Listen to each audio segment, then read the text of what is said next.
Fellas, say goodbye to Chuck Sherman the boy. I am now a man. I highly recommend you join the club. We are doing the wild thing all night. Acid house music. Hey, what's up, everybody? This is Sherm.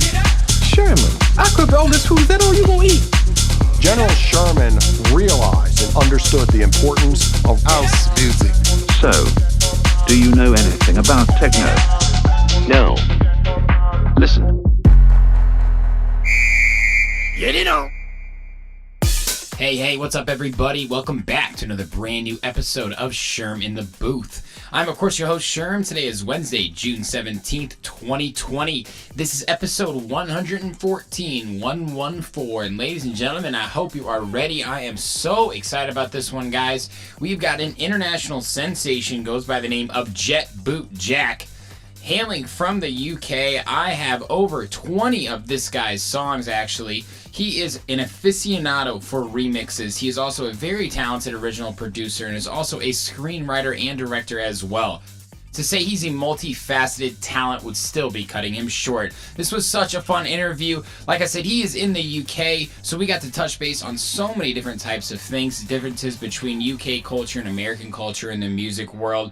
His journey from a vinyl DJ and adjusting to the digital era. He is a legend, has been around for quite some time, guys. He also has a ton of different musical inspirations and influences, which we went pretty deep on as well. And of course, we talked about his goals for the future. Adriel, thanks so much for coming on, man. I really appreciate it. Guys, turn it up. You're going to enjoy this interview. Let's get into it right now. Episode 114 with Jet Boot Jack. Hey, well, cheers, my friend. I don't know if you got a drink, but cheers to you anyway. Oh, I do, actually. Cheers. There we go. Now we can get started. Yeah, absolutely. Adriel, a.k.a. Jet Boot Jack. Yeah. Welcome to Sherman the Booth, my man. Coming to you live from Chicago. You're out in London. Yep.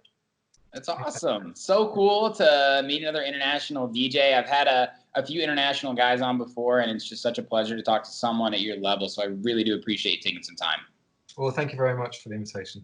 Yeah, absolutely. I've been following you for a few years now. I originally discovered you on SoundCloud. Yep. I just looked, actually, before I got in the interview. I have 16 of your remixes and originals. Okay, fantastic. That's great. Yeah, 16. And as a house DJ here in Chicago, I play a lot of different types of events. And it's pretty rare where I can find one remixer or one producer where I am able to play in so many different types of sets. But your music really works for my style. So that's why I wanted to have you on, for one of the reasons. But of course, wanted to get your full story and really hear how you got to where you're at now. Great, fantastic. Well, I guess good place to start is to say that that's very interesting what you're saying about your sets, because when I started making the bootlegs, it was for my own DJ sets. Mm-hmm. I didn't initially make them to give them away to the public. I made them all for myself. Really? Yeah, absolutely. It was like my little exclusive own bootlegs that I could play out. But because I was DJing at such a wide variety of venues to very diverse crowds, I really wanted to try and find that middle ground between something that's familiar and something that's different. So I always try and keep something a little bit recognizable in the bootlegs, but try and put my own twist on it. So, yeah, absolutely. I'm excited to get into your music production aspects. Cool. Do want to ask, when it really got started for you in regards to DJing and producing. You're originally from England then, London? Yeah. So I'm born and raised in London, specifically in Camden, which is very rich musical history, which I appreciate very much. I've got very eclectic taste myself. So when I was growing up as a kid, the first music I really started going out to was reggae, dub reggae. Really? Which had a massive influence on me. I mean, it's where DJ culture really was born and came from. Mm-hmm.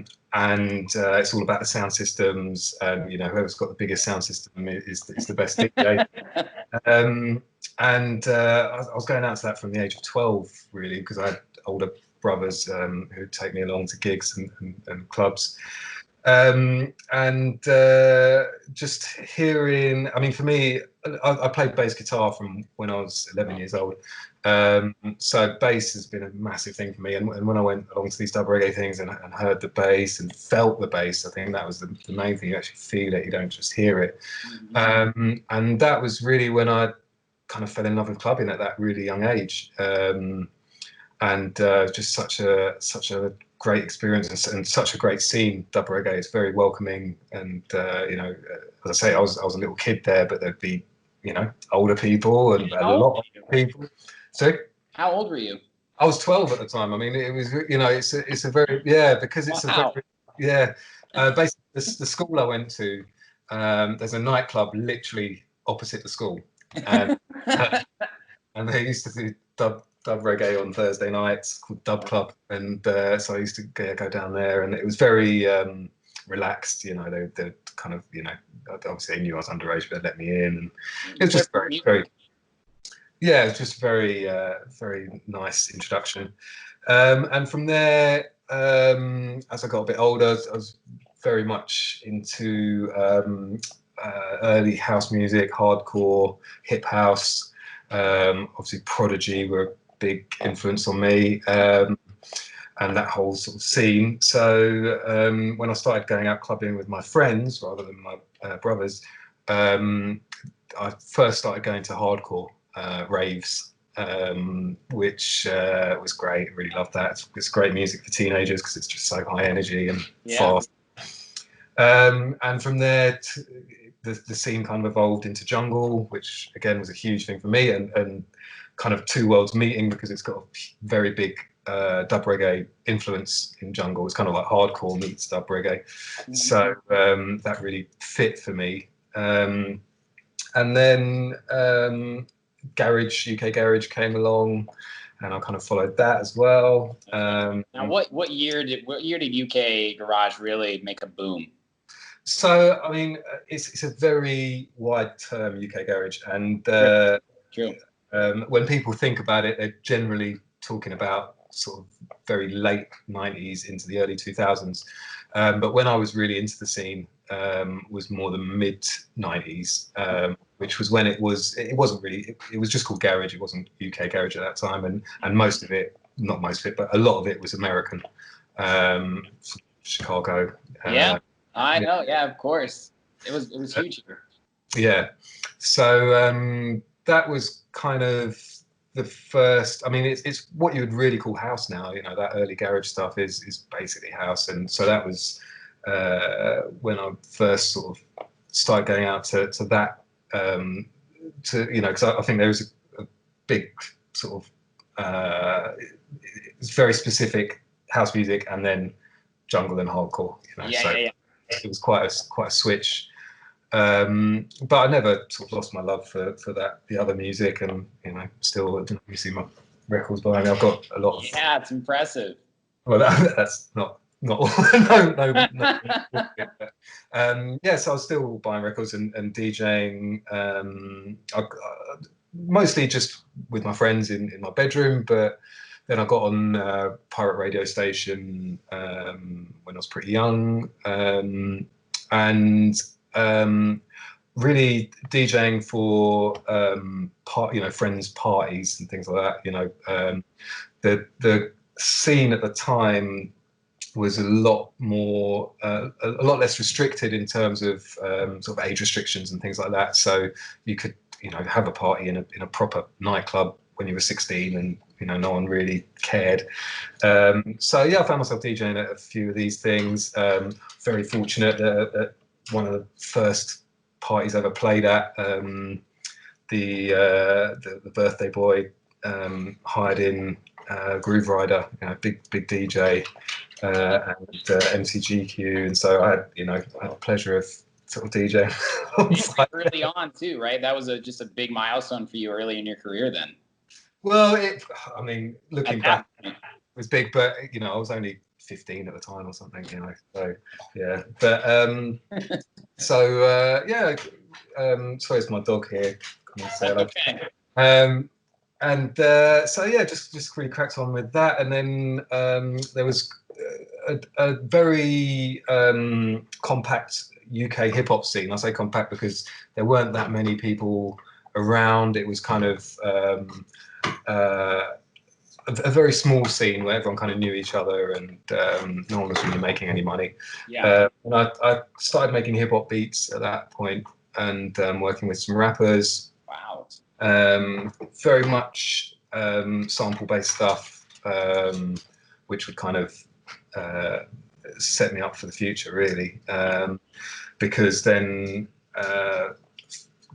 coming right out of that, talking about sort of early 2000s now, I then started making house music, and that was a lot of that was inspired by a DJ called Norman J, who's my favorite DJ ever, and Nice. Norman Day. yeah, and he would have a sound system at Carnival, Notting Hill Carnival, which is for people who don't know, it's the second biggest carnival in the world, biggest carnival in Europe. And I used to go there every year. I used to absolutely love it. And as the music scene progressed, so I would go, the first few times I would go to reggae and jungle, and then garage started coming out, so I'd go to garage sound systems. And then when all those kind of faded away a bit, that's when I gravitated towards Norman J's sound system, which was something I'd never ever heard before. Which was that he was the first eclectic DJ I've ever heard, who would play. He would play reggae. He would even play a bit of jungle, but he would obviously play a lot of soul and funk and disco and house and hip hop. And to hear all of that in one set was just completely eye-opening to me. It was something I didn't even know was allowed. I didn't know it was possible. Yeah. And so for me, it was like, wow, I would love to be a multi-genre DJ, but kind of do it in my own way. So that's kind of what I evolved into. I mean, as I say, he was playing some really good house music at the time, and that kind of sparked my interest in house music, specifically sort of disco house. And so I started making some tracks, collaborating with people, sample-based stuff, and after, I wasn't doing it for particularly long, with pressing vinyls, and it was all going very well. And then Norman played one of my tunes on his BBC radio show, like 3 weeks running. And yeah, and for me, that was the equivalent of like having a number one. It was you know, your favorite DJ to play your tune. That was huge thing for me. I mean, I could have retired at that point. I was happy. I love that. So yeah, that was a good time. It was all going pretty well then. And then obviously the whole digital thing came along, and the bottom fell out of the vinyl market, and it was kind of like right back to square one. You know, everyone kind of had to relearn, you know, just the industry and what they were going to do. And this whole time I was still DJing in sort of clubs and bars. And just really moving with whatever the music of the time would be. So you know, funky house was big at that point, and you know, just whatever people really wanted to hear was what I played. Yeah. But I always kept going back to disco and disco house. And then I guess a few years ago, as I say, I started making all these bootlegs for myself. And actually, I should say there was another big moment, which was when I first heard a producer called The Reflex, who was, and still is, remixing tracks using the stems, so the multi-track stems. Right. So going back to the original track, the original elements, and he would rearrange them, put them together in a, you know, in whatever, you know, way he wanted to do it. And that was another big moment for me to hear what could be done with stems.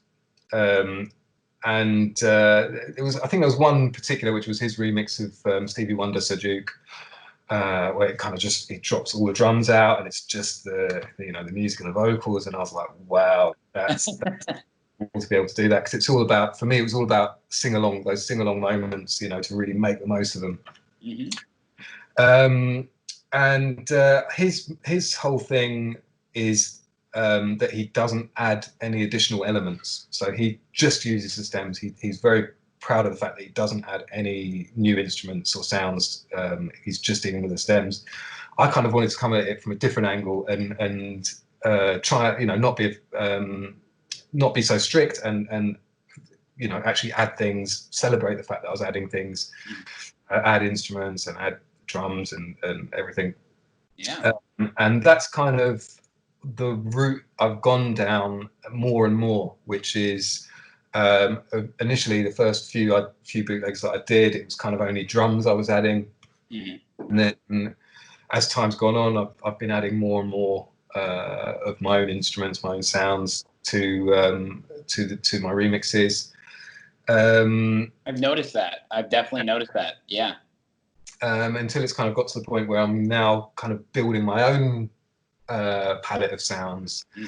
I think people kind of know what to expect. They know that chances are, if it's a Jet Boot Jack remix, it's going to be horn heavy, funky rhythm guitars, funky bass, and kind of either disco drums or house drums.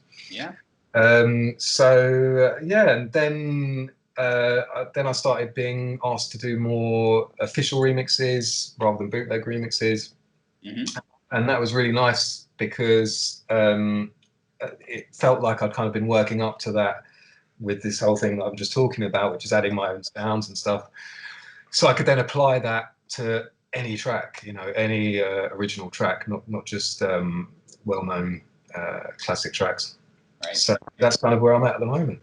That's amazing. I appreciate the storytelling there. It's pretty cool to see how far you've come, not only from an influence perspective, but actually from a skill set, music theory. I mean, you're someone who obviously truly cares about the music and is passionate about it for all the right reasons. So it's really cool to hear the development. Sure, yeah. I mean, for me, music theory is hugely important. I learned classical piano from when I was, I think, about 7 years old. Yeah. Picked up the bass guitar first at 11, and that was kind of the defining moment for me, because before that it'd all been classical and jazz, and then to actually be able to get into funk and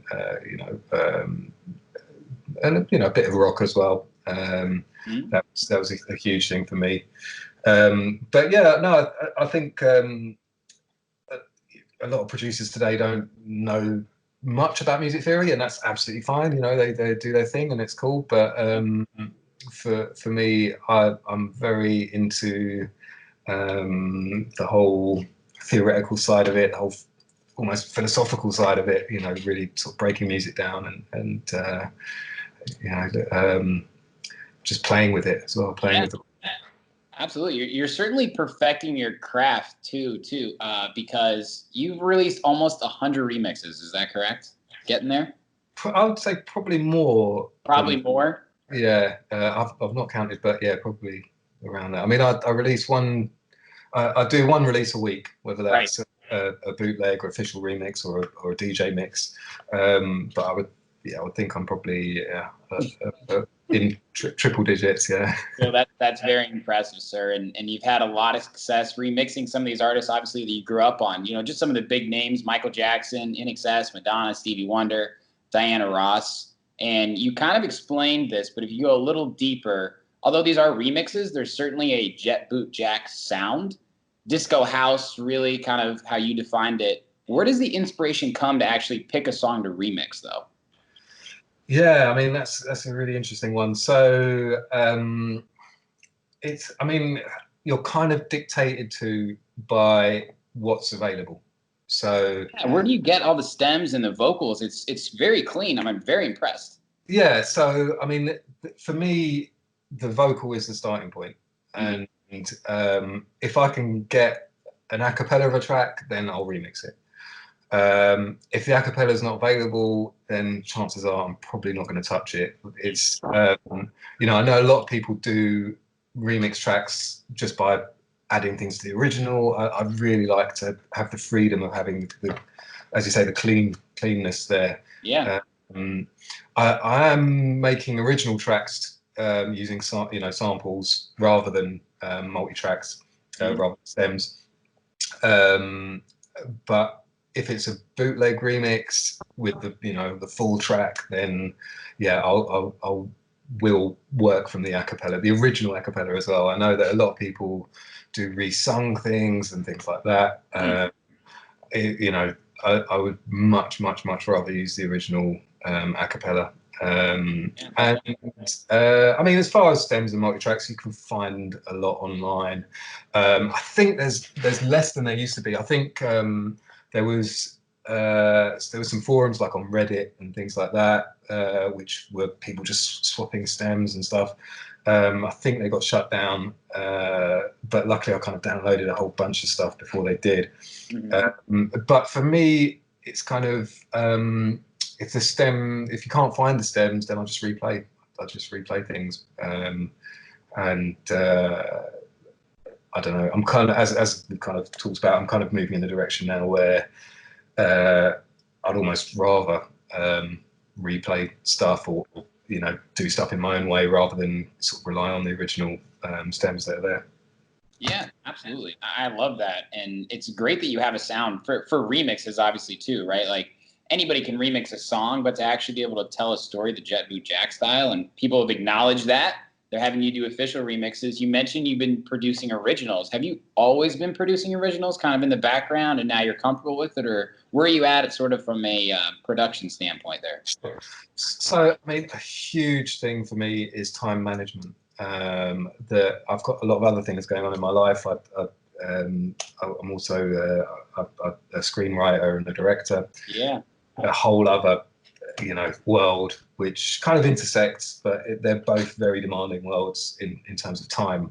Yeah. There's no shortcuts in music or writing. Very true, sir.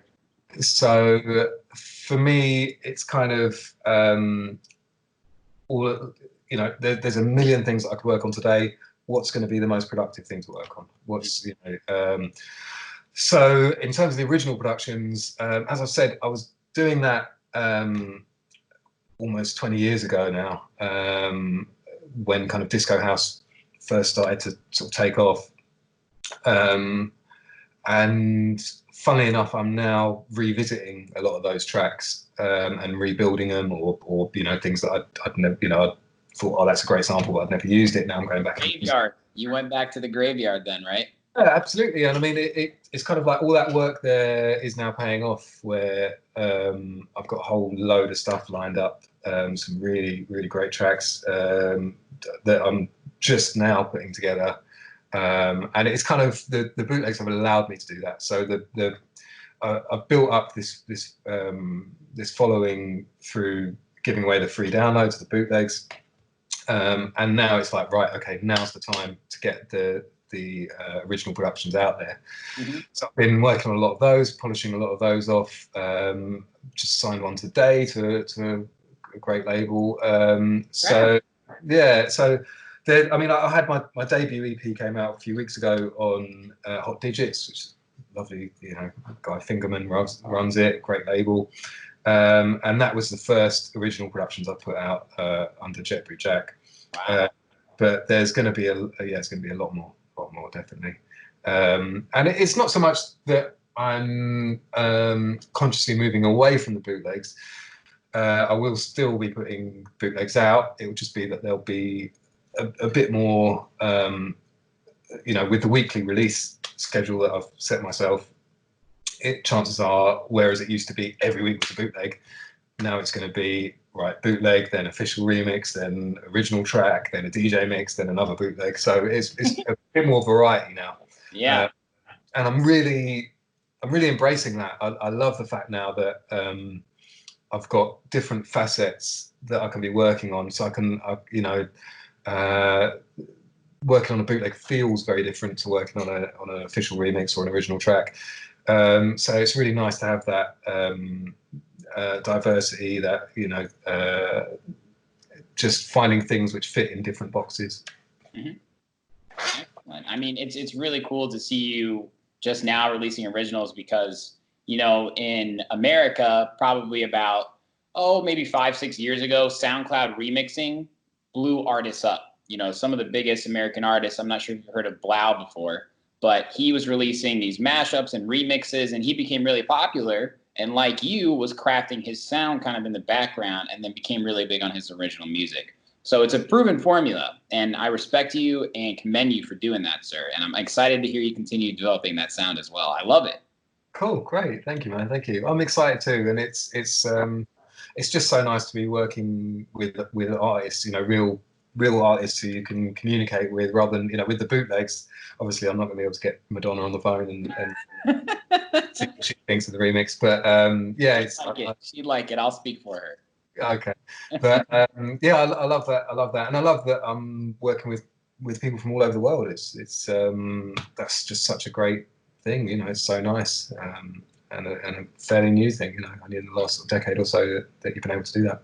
Absolutely. Well, Adriel, across all the millions of plays you've racked in, maybe even now including the originals, are any tracks that mean the most to you, whether it be a remix or an original?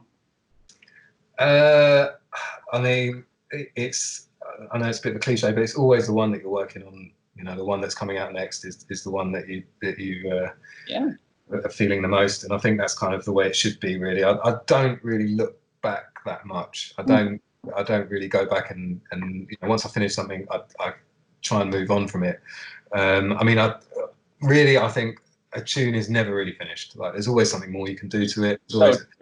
And it's so easy to get stuck in that trap. And as I say, time management's such a huge thing for me that I really like to just sort of put things to bed and done.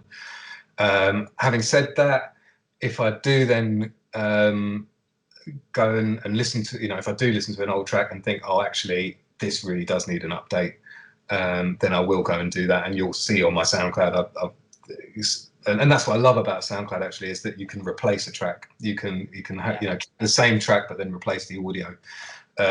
So occasionally I will go back and just tidy up a track or do a new version of it. And I've got these disco dubs which I started putting out this year, which are basically just going back to some of my most popular bootlegs and just stripping them right down, again from scratch, almost remixing the remix.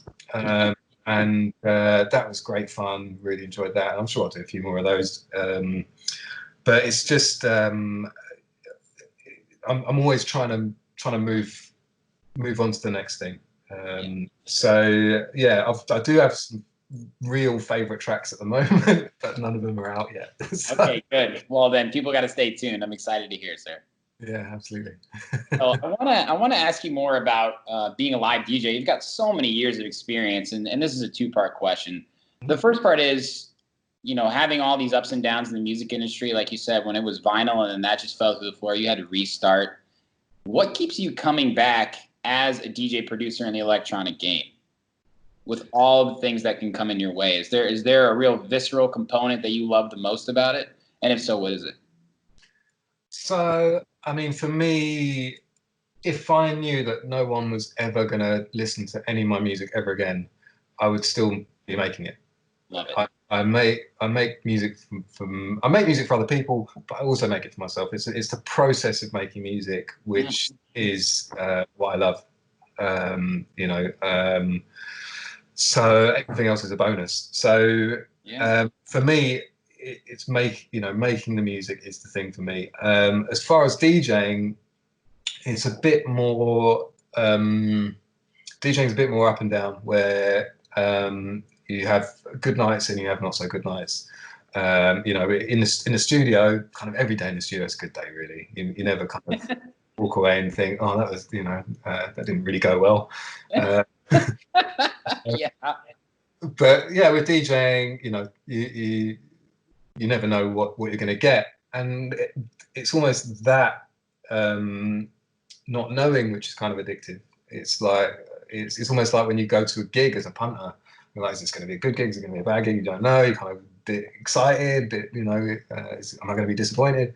Yeah. So yeah, I think that it's that buzz which keeps me coming back to DJing, and also the thing of making something yourself in the studio and then going out and playing it maybe the same day, you know, which and getting a reaction.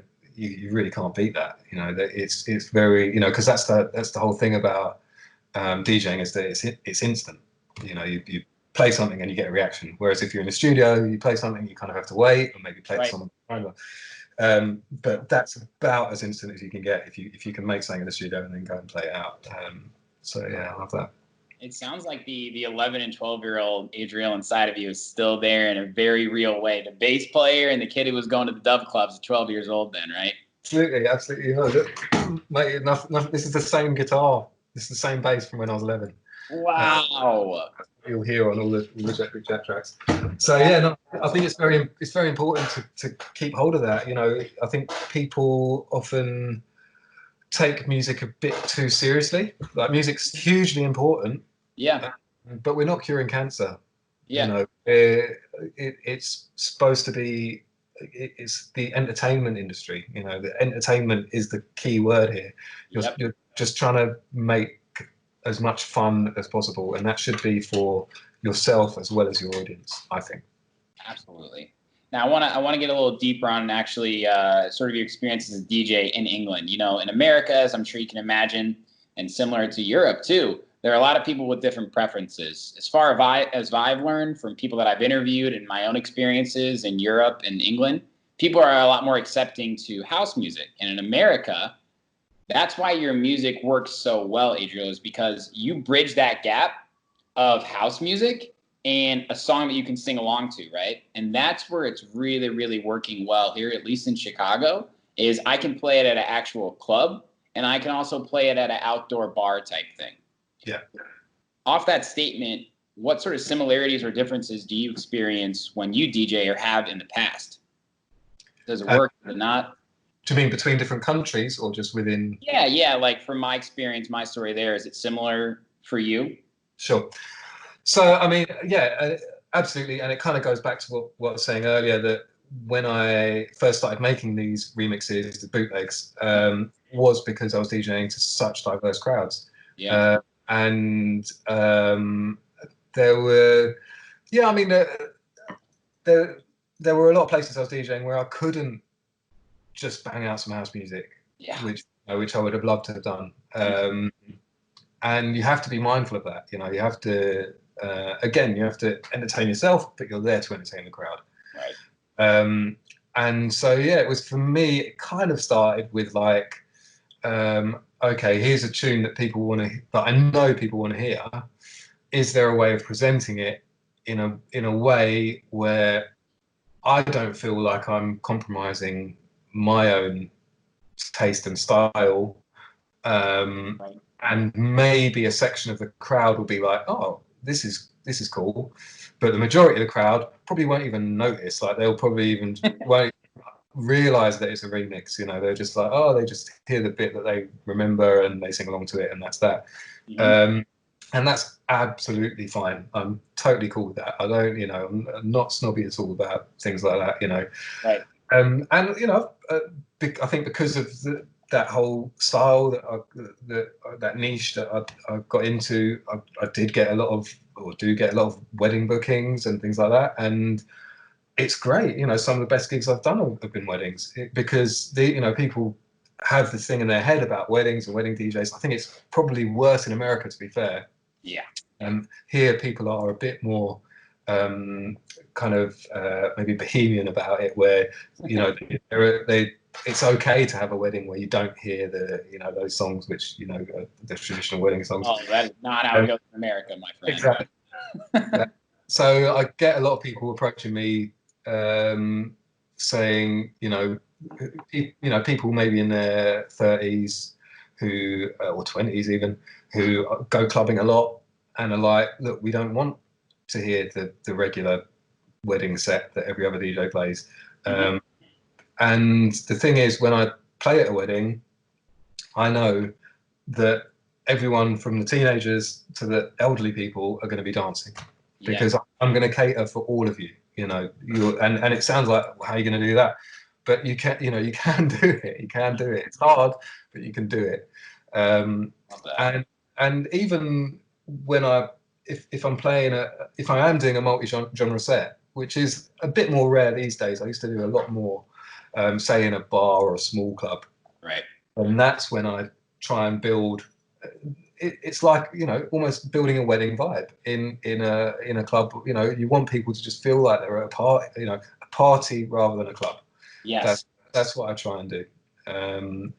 So, and even if I'm playing a more traditional nightclub or a bigger nightclub, I always want it to be first and foremost fun. Yes. For me, it's never about playing the Traxsource Top 20.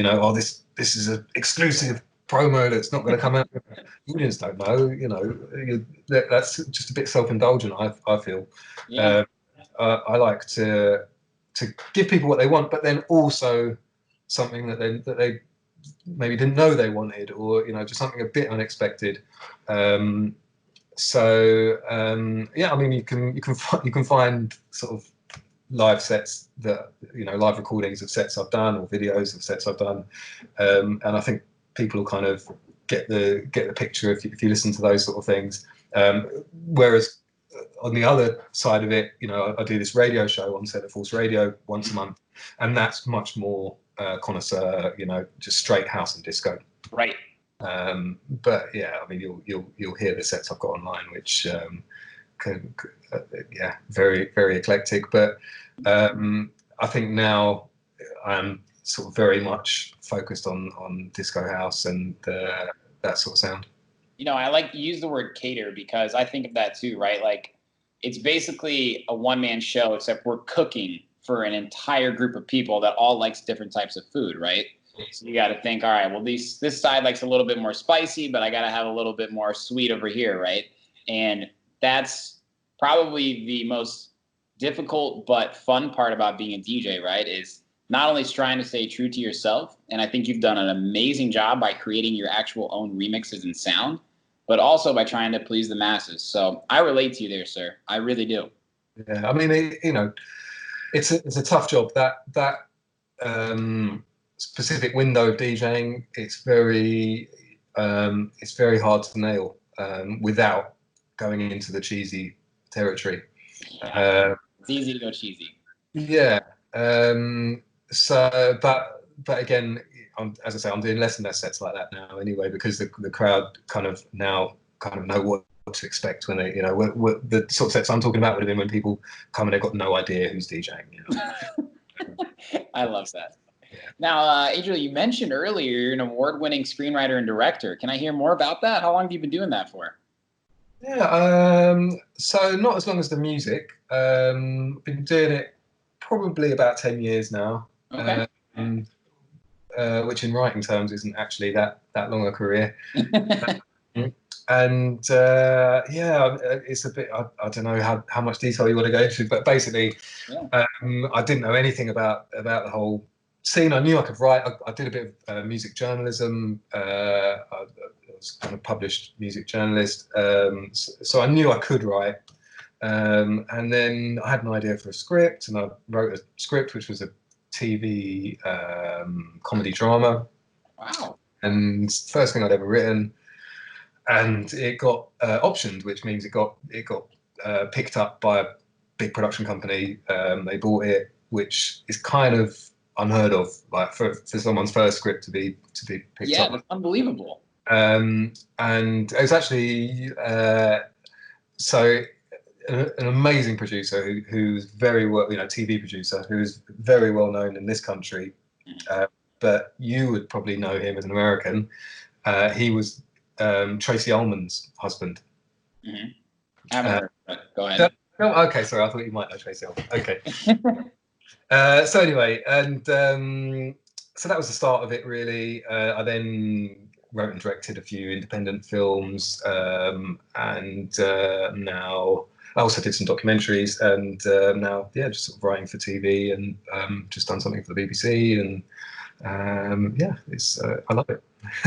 Full streams of revenue. I like you. You're an entrepreneur in many different ways and a true creative, sir. I wanted to ask that because I actually went to college for design and production. I did some screenwriting and some short film production and stuff like that too.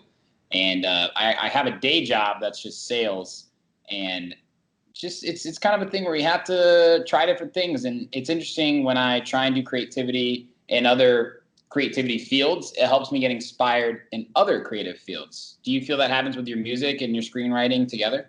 Absolutely. This is something that I talk about a lot more with people in the TV and film world than in the music world. Yeah. But people, when I'm meeting with people in the TV and film industry, they're always very interested in the music. Yeah. In my music background, and I always I love talking about it and how the two cross over. And there's a lot more crossover than people would imagine. Doing a 2-hour set is exactly the same as writing a 2-hour movie. Like there's no difference in the arc. I like that. The ebbs and flows, the highs and lows. Yeah. Absolutely. And also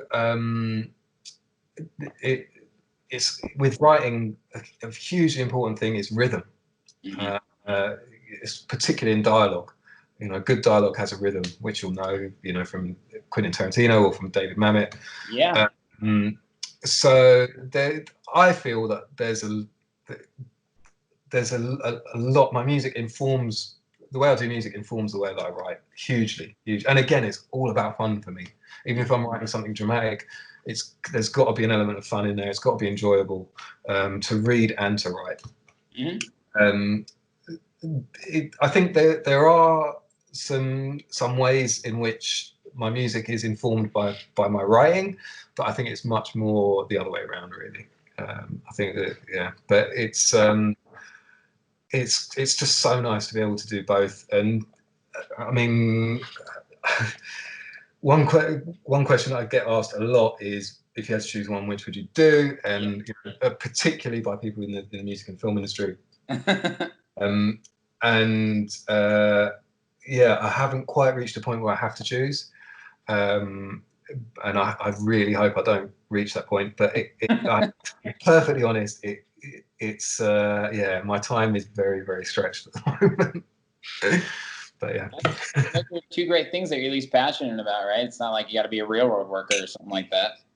Yeah, I mean, I really hope I don't have to choose between them, because I love them both.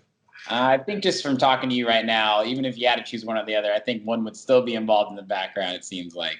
Yeah, definitely. Yeah. Maybe you don't have to choose, my man. You don't have to. Good. Thank you.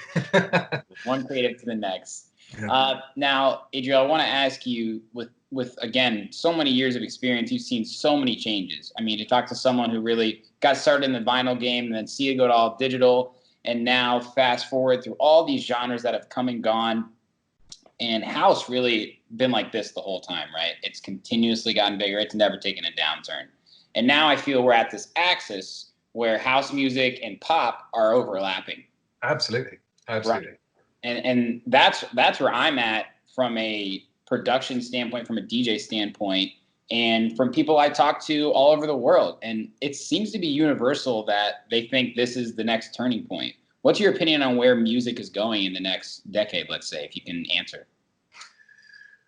Well, I think putting the genres aside, I think the main way that music has changed over the last, let's say, 10, 20 years is it was very, very clear in the analog days what the prevailing genres of music were. We all knew what the big scenes were, there's a new genre, or this is cool now,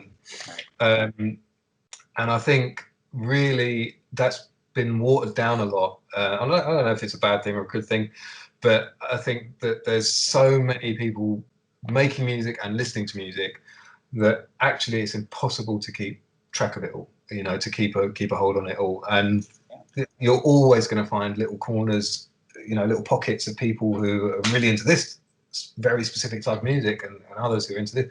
So I think that will just carry on. I think that there's always going to, we're at a point now where there's always going to be a market for every type of music. I don't think things will quite die in the way that they used to. When jungle died, when garage died, like it was seismic. It was like you were going to raves every weekend, and then suddenly you weren't. And I don't really see that happening. I think that if anything, it will get more and more niche, where people will be so specific. I mean, you're seeing it with disco now, that even disco is becoming splintered, where there's, the term disco now covers such a wide spectrum of music, and people are very specific about what they like. Some people like disco house, some people like disco that's really far removed from house. Right. So, but there's room for everyone, I think. And in terms of pop, I'm very, very out of the loop. I really, for a long time, I knew everything that was going on in the mainstream music, because I had to, because DJing in those sort of venues. But I'm very, very, very out of touch now with that sort of stuff, and I just do what I do, and I think that's. I don't know if that is universal or what, but I think it's very easy now to live in your bubble and to just be like, look, this is what I like, and this is who I'm following, and then that's all that you see. And it's a good thing, because it means that you're getting what you want. It's not such a good thing because it means that you're not getting as much influence from other genres. So I think that's it's important to seek out other music. Maybe not so much in the mainstream, but I think it's always important to see what people are playing, what's going on, especially outside your comfort zone. And one really good thing about this whole lockdown is obviously all the live streams that DJs have been doing. Everyone's on an equal footing. So I scroll through my Facebook feed, and it's Louis Vega, and then it's someone I've never heard of, DJ in the bedroom. Right. And if that person who I've never heard of is playing stuff that's more interesting to me than Louis Vega, then I'll listen to that person, even if there's only 3 people watching. One of them's going to be me. Right. And I've discovered so many DJs over the last few weeks, and I'm talking about completely unknown DJs. People are literally just, obviously everyone's DJing in their bedroom now, but who've never DJed outside their bedroom, but they're playing amazing stuff. And for me, that's exciting. I love that. I love finding someone. Wow, look at this person. They're playing, just great stuff. And I would much rather do that than listen to, not putting anyone down, but like Cole Cox or whatever. That's great. Fantastic. Yeah. But I kind of have an idea of what I'm going to hear if I listen to that sort of stuff. I relate with that so much. And if you think about it, if it was opposite things, right? Like if Louis Vega or Carl Cox is playing at a club and some unknown DJ, people are going to go to the Louis Vega club, right? And now everybody's got their own club. And you said everybody's on the ground level together. Everybody's on the bench, right? Every single DJ. You could be Calvin Harris. You could be Jet Boo Jack. You could be Sherm. We're all on the bench. Nobody's playing. Season's suspended, right? Absolutely. And whenever it all comes back, we're going to have to see who was training in the off season. And that's kind of how I've been looking at it. You can try all these different types of things, and there are people who are maybe working on music or having trouble finding inspiration, but you said it right. And this is a time for people to discover new DJs like yourself. No, absolutely. And I mean, like you say, if you're in a club and there's only 3 people, you're probably going to walk out. But if you're on a live stream and there's only 3 people, it really doesn't matter. Doesn't matter. I love that. Now, I want to ask again, with all your years of experience, you've had a lot of obstacles to overcome. Is there anyone that's significant to you that you maybe even still think about today, and how did you get through it? Any obstacles? Yeah, and a big obstacle. I mean, maybe time management, like you said, trying to manage screenwriting and directing and still producing music and everything else too. I know you're very active as well too. Yeah. Yeah, that's a tricky one. I mean, I would say probably the biggest obstacle specifically in London is just finding enough DJ work. I think there's just so many DJs, and a lot of the clubs have been closed down. Yeah. I'm talking about pre-lockdown. God knows how many are going to actually reopen after. Yeah. So it's very competitive, and not in a good way. I think that I think it's something which kind of culturally separates the UK from America, is that in America, I think people, from my experiences anyway, people are much more happy to help each other out. If people see someone doing something good, then they're like, oh man, how can I be part of this? How can I help you? How can we do stuff? Whereas in London, specifically London, if people see someone doing something good, it's like, well, why aren't I there? Why are they there and I'm not there? And people are a little bit more just not as willing to help, and that's kind of understandable because the sheer numbers that you're talking about in America, just the population, there's room for everyone to do whatever they want, whereas in London it's whatever scene you're involved in, chances are there's 20 DJs at the top and they'll get 90% of the work.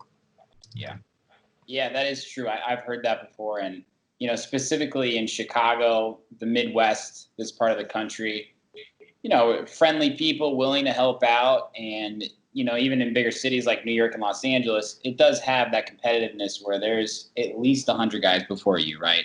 But I think when it comes down to it, I really respect your mantra of doing it for the love of the music, right? Specifically, being a DJ can be very tough if you're just a DJ.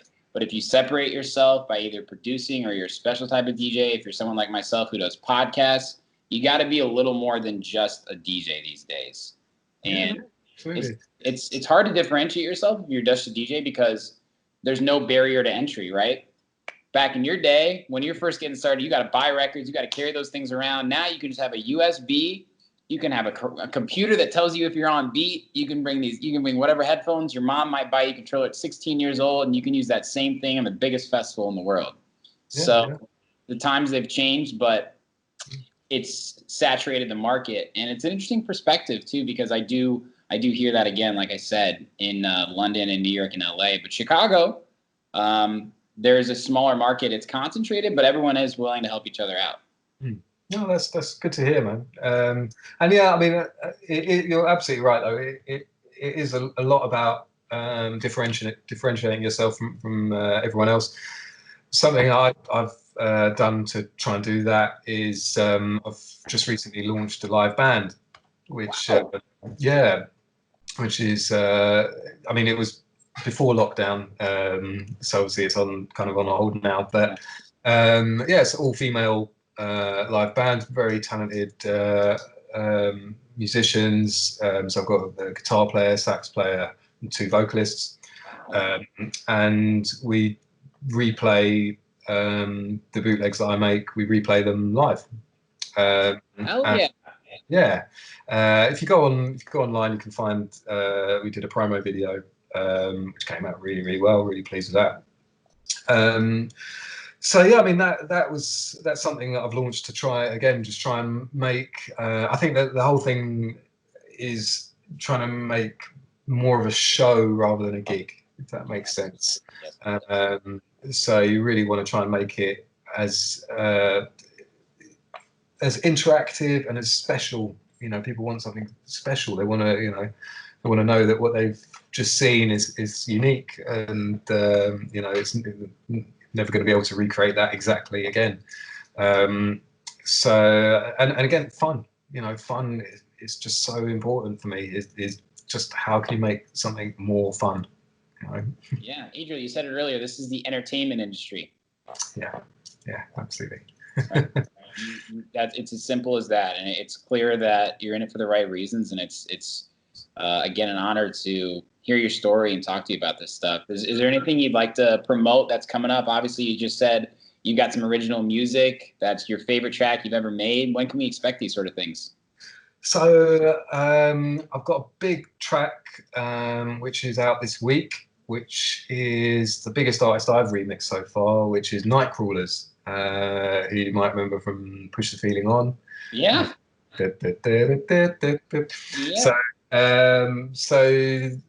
I connected with them on Instagram, of all places, and turned out that the singer there was a big fan of what I'm doing. So done a remix for them, which is out this week, and I'm very, very, very happy with it. It's really, really happy with it. It's called All Night Long. It's very, very disco. And then we've also done another track together, which we haven't signed to a label just yet. We're kind of still looking around, but it's another big one. That one's called Dynamite. That'll be a big one. And then I'm doing another one with them as well. So I'm sure that'll be an ongoing relationship there. I mean, this is what I'm really, I mean, when I was 14 was when Nightcrawlers first came out, and specifically, it was such a huge track for everyone, so to if I'd known then I'd be working with them one day, that it would have blown my mind. But I just think anything you say about the digital age, it's just extraordinary that I can connect with people like that and collaborate and form working relationships, which is amazing. That's awesome. Congratulations. That's huge. Yeah. That's for last, didn't you? That's amazing. Yeah. Nightcrawlers are back. There you go. Yes, they are. Well, it has been such a pleasure talking to you. Again, I really do appreciate the time. And I will keep spreading the good word of Jet Boot Jack. And I guarantee a lot of my Chicago friends, especially DJs, when I say Jet Boot Jack is coming on the show, we all see you on Hyped It. So keep doing your thing, sir. Oh, well, thank you so much. And I really, really hope it's not too long before I manage to get out there. And, I was planning a US tour before lockdown. I really, really hope that I get the opportunity to do that at some point. Let's stay in touch. I've got a lot of great connections here, and you're not hard to sell because you've got the resume, you've got the experience, and you've got the music, my friend. Oh, fantastic! Well, keep doing what you're doing. I think it's really important. Thank you. It's great to see you doing this. Yeah, it's awesome. It's great to connect with someone who's 6 hours ahead of time right now on the other side of the world. So it was awesome. You have a great day, and I'll talk to you soon, sir. So take care, man. Cheers. Bye, Adriel.